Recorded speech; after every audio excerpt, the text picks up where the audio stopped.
Estás escuchando un devocional del reto Mujer Verdadera 365 Canónico. Día 350. Carta a Tito y carta a Filemón. Escrito por Patricia de Saladín. Leído por Carmen Espaillat.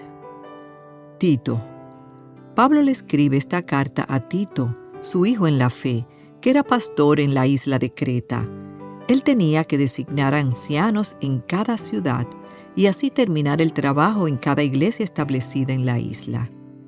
Hay un énfasis en esta carta en cómo la enseñanza de la verdad a través del pastor o anciano tiene efectos en las vidas de los miembros de la iglesia, para enseñarles a conocer la verdad que les muestra cómo vivir una vida dedicada a Dios.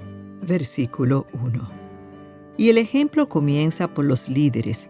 La autoridad en cada iglesia quedaba establecida cuando se nombraban ancianos o pastores. Estos hombres debían tener ciertas cualidades tanto en su carácter como en su vida familiar, sus finanzas y su testimonio en general. El anciano es irreprensible, versículo 6, y se repite en el versículo 7. ¿Una vida perfecta? De ninguna manera, porque por el contexto de toda la Escritura sabemos que esto es imposible, porque es un pecador, como los demás miembros de la iglesia, pero sí una vida coherente con lo que enseña y con su llamado. Un contraste. No era fácil la tarea de este joven pastor, porque la descripción de Pablo de la sociedad cretense es muy gráfica. Porque hay muchos rebeldes, habladores vanos y engañadores. Los cretenses son siempre mentirosos, malas bestias y glotones ociosos. Versículo 10 y 12 del capítulo 1. La palabra cretino viene de la conducta cretense, bebedores, comelones, ociosos y por lo tanto chismosos. Se puede evidenciar a lo largo de la carta el contraste entre estos dos grupos de personas, los creyentes y los incrédulos. ¿Cómo quedaba esto evidenciado? Por cómo vivían el día a día en sus vidas cotidianas. Algunos afirman que conocen a Dios, pero lo niegan con su manera de vivir. Son detestables y desobedientes, no sirven para hacer nada bueno. Pero los que verdaderamente habían llegado al conocimiento de Cristo y habían abrazado la enseñanza de la verdad, debían vivir vidas muy distintas. Las relaciones en la iglesia. En el capítulo 2 tenemos esa famosa porción de la que se ha escrito y comentado mucho. Dios nos hizo seres relacionales. Él no quiere que vivamos vidas aisladas, individualistas, sino que nos relacionemos dentro de la familia de la fe. Él nos salva de manera individual y nos inserta en una iglesia local que es nuestra comunidad. Pablo le dice a Tito que debe predicar la sana enseñanza de la palabra de Dios y luego los hombres, mayores y jóvenes, las mujeres, mayores y jóvenes, los esclavos y los amos, todos los integrantes de la iglesia debían poder relacionarse entre sí y vivir esa enseñanza en sus vidas diarias. Estas relaciones, tanto en aquella época como hoy en día, deben dar lugar a lo que se conoce como el discipulado. Invertir nuestras vidas en las vidas de otros. No se trata necesariamente de un programa formal, sino de un estilo de vida que promueve el amor, el crecimiento y, muy importante, pasar el legado de la fe de una generación a otra. Tomemos, por ejemplo, la condición de la mujer en nuestros días, que al igual que en aquellos tiempos es triste y deplorable. Nosotras como mujeres, al igual que en Creta, necesitamos ser enseñadas en lo que Dios espera de nosotras, pues los valores que nos rodean son feministas y contrarios a Dios. Una mujer que se convierte trae consigo todo un esquema con muchas cosas contrarias a la palabra de Dios. Esta necesidad es tan intensa en la iglesia de hoy como lo fue en las iglesias de Creta. La práctica. Todas nosotras, todas, somos retratadas con ese texto. Los versículos del 3 al 5 son específicamente para nosotras las mujeres. Y es interesante el currículo de lo que debía enseñarse para que la iglesia se ordenara con relación a las mujeres. No se trata de listas, oraciones, ayunos, estudios bíblicos, consejería, aunque no hay nada de malo con todo esto. Debe también ser parte de nuestras vidas. Se trata de mi vida como mujer en los diferentes roles y etapas en mi hogar y mi familia. Podríamos bosquejar de esta forma. Una enseñanza específica, lo que es bueno. Una vida práctica, amar a tu marido, tus hijos y cuidar el hogar. Un carácter, prudentes, puras, bondadosas. A través de una relación, las mujeres mayores enseñando a las jóvenes. Los dos grupos debían anhelar todas estas cualidades. Unas las iban a enseñar y las otras debían desear aprender y llegar a ser las ancianas que modelaran estas cualidades para pasarlas a una nueva generación. Las buenas obras. Porque la gracia de Dios se ha manifestado trayendo salvación a todos los hombres, enseñándonos que negando la impiedad y los deseos mundanos, vivamos en este mundo sobria, justa y piadosamente. Tito 2, 11 y 12. La gracia de Dios que nos salva debe producir un tipo de vida distinta, un aborrecimiento por la vida pasada y un anhelo por hacer buenas obras. Cristo Jesús había pagado el precio por esa vida tan disoluta que habían vivido, y ahora, aunque los llamaba a conducirse de cierta manera y a hacer buenas obras, está claro a través de toda la carta y de toda la Escritura que buenas obras no salvan, sino que evidenciaban la salvación, adornan la salvación. ¿Y qué de nosotras? ¿Reflejan nuestras vidas la enseñanza que hemos abrazado? ¿Han sido nuestras vidas transformadas y son coherentes con lo que decimos creer? ¿Estamos escuchando la sana enseñanza de la palabra o estamos escuchando otras cosas? ¿Hemos creído en Cristo para salvación? ¿Somos parte de la iglesia y tenemos pastores que velan por nosotros y nos enseñan?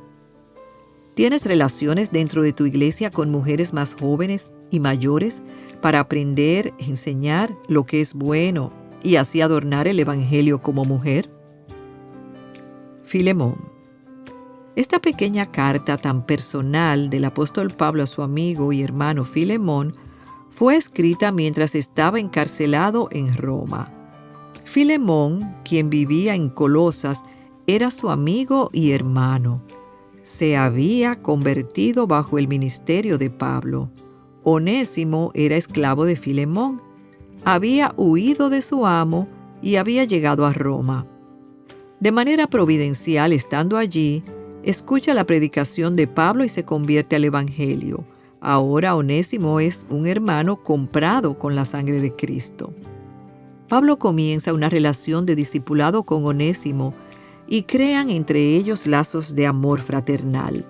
Un día, no sabemos cómo, Pablo se entera de que Onésimo es el esclavo fugitivo de su viejo amigo Filemón.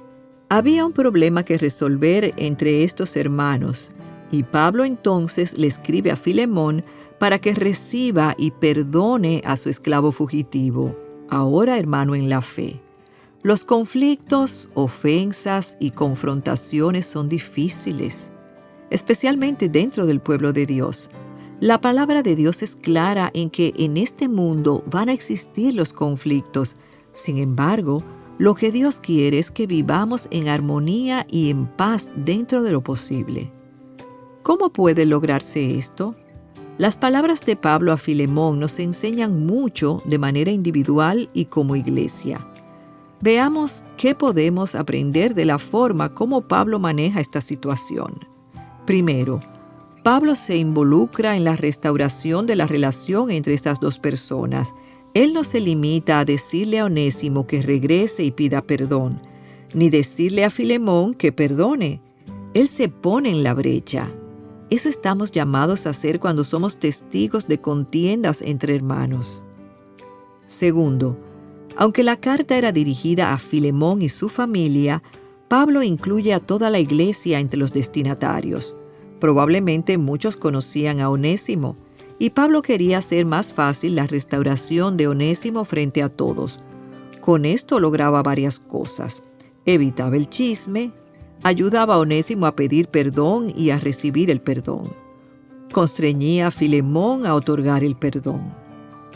Tercero, Pablo le recuerda a Filemón su fe en el Señor Jesús, su amor por los hermanos y cómo todos sabían de su bondad y cómo él alentaba el corazón de los hermanos, como diciéndole: te estoy enviando uno que necesita ser alentado, consolado.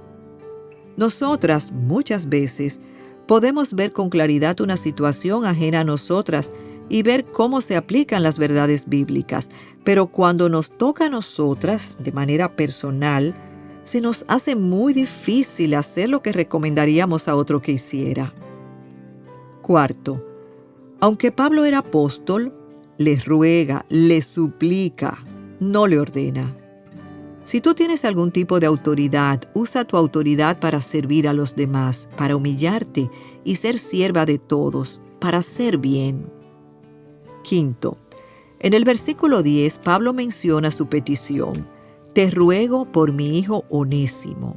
Onésimo significa útil, quien en otro tiempo te era inútil, pero ahora nos es útil a ti y a mí, y te lo he vuelto a enviar en persona, es decir, como si fuera mi propio corazón. Sexto, Pablo le dice: yo quiero hacer las cosas con tu consentimiento. Pudiera imponer mi deseo y quedarme con Onésimo, porque se convirtió aquí en Roma, pero él quiere que el corazón perdonador de Dios se revele a todos. Dios desea perdonar, y él siempre toma la iniciativa. Pablo no quiere un perdón forzado ni coaccionado. Él quiere que de la manera que Cristo nos perdonó, así también perdonemos nosotros. Compara lo que Cristo hizo por ti y haz tú lo mismo. Pablo quiere darle la oportunidad a Filemón de mostrar el perdón divino de corazón. Séptimo, cuando se trata del perdón, pensamos que el que ofende es el que pide perdón. Pero en la Biblia no es así. Si traes tu ofrenda al altar y te acuerdas de que tu hermano tiene algo contra ti, deja la ofrenda y anda. Reconcíliate con tu hermano. Cuando alguien nos lastima, queremos hacerle la vida difícil.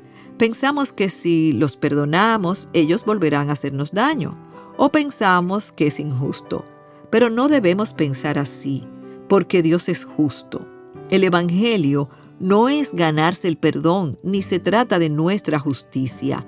Dios regala su perdón por la fe en Cristo, sin que el hombre tenga que ganarlo o merecerlo. Octavo, recíbelo como a mí mismo. ¿Cómo recibiría Filemón a Pablo? ¿Qué hospitalidad le mostraría?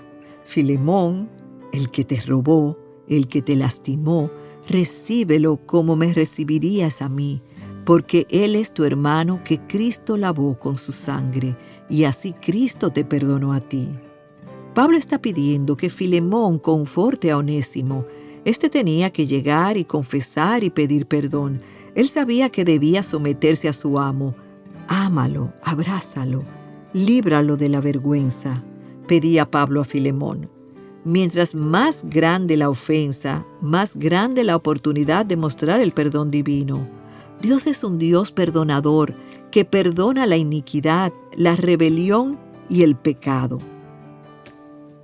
Evaluémonos. Es importante reflexionar acerca de cómo Dios nos ha perdonado, pero no podemos dejarlo allí. Cuando alguien nos ofende, ¿qué decimos? Pensamos o decimos: tú tienes que buscarme a mí, debes sufrir por todo el mal que me hiciste.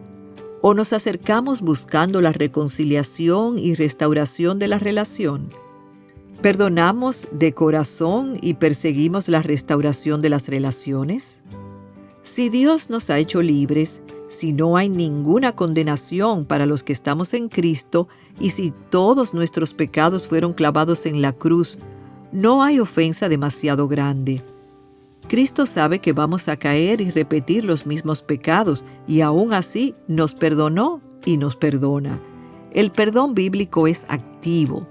Entre hermanos debemos hacer todo lo posible para amar de manera extravagante y extender el perdón fácilmente, amorosamente y de corazón. Cuando vemos a hermanos que no se han reconciliado, ¿nos ponemos en la brecha o tan solo observamos desde lejos el conflicto sin involucrarnos? ¿Hay alguien a quien debas pedirle perdón o debes perdonar hoy? ¿Cómo Tito y Filemón te hablaron verdad hoy?